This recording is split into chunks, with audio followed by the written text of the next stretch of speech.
Iran says it has reached understandings on many issues with Washington in exchanges over a deal for ending the war, but warned an agreement was not imminent. Speaking during a weekly news briefing, Iranian Foreign Ministry spokesperson Ismail Bakai noted agreements and conclusions have been made on, quote, a large portion of the issues under discussion. Bakai, however, said this did not mean the signing of an agreement is imminent, accusing Washington of shifting its positions. The latest comments from Tehran come after U.S. Secretary of State Marco Rubio said negotiators had a pretty solid thing on the table and indicated that a peace deal could be reached on Monday. But U.S. President Donald Trump on Sunday said he told representatives not to, quote, rush into a deal with Iran, hours after saying an agreement had been largely negotiated. The deal, if reached, is expected to end the war, reopen the Strait of Hormuz, and ease a worldwide energy crisis sparked by the U.S. and Israeli bombardment of Iran on February 28, which led Tehran to effectively close the waterway. Over 1.5 million Muslims arrived in the holy city of Mecca on Monday for the annual Hajj pilgrimage. The pilgrims circled the cube-shaped Kaaba in the Grand Mosque before arriving on buses or by foot in a vast tent city in Mina. They did so in sweltering temperatures, reaching up to 45 degrees Celsius. وانا بصراحه كنت يعني حاطه في دماغي ان انا هنزل اصلي كل الفروض في الحرم فلا ما قدرتش على الفروض اللي في الشمس. انا باخد وانا ماشي بتشرب فيها لان انت لازم تشرب ميه كتير تعود الميه اللي بتطلع منها يعني انا بقف بتصلي بتلاقي نفسك بقيت ميه.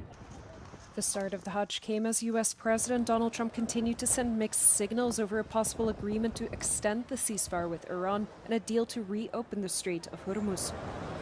Despite the uncertainty triggered by the unrest in the region, Saudi officials noted more pilgrims traveled from abroad compared to last year. Saudi authorities want to keep the conflict far from the minds of the visitors, but signaled their readiness to fend an attack should there be any.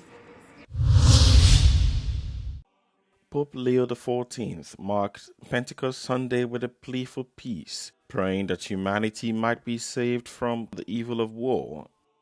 The service, which marks the 50th day after Catholic Easter, was celebrated in St. Peter's Basilica in the presence of about 5,000 worshippers.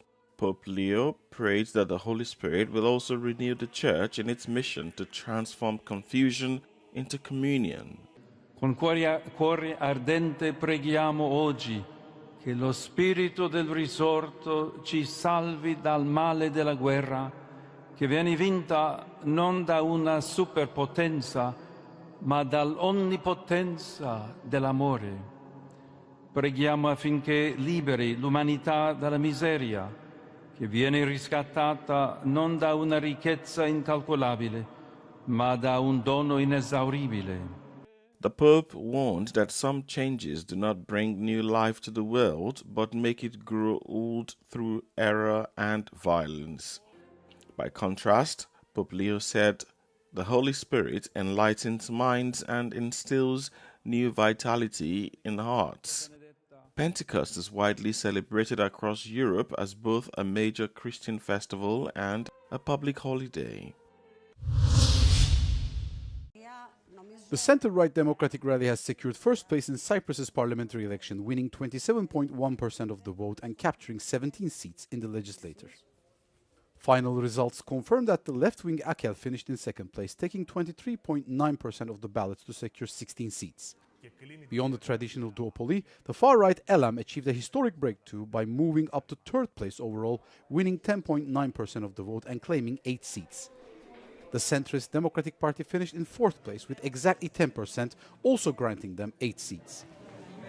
The election also confirmed a significant wave of anti-establishment sentiment across the island as two newly established political formations officially crossed the threshold to enter parliament.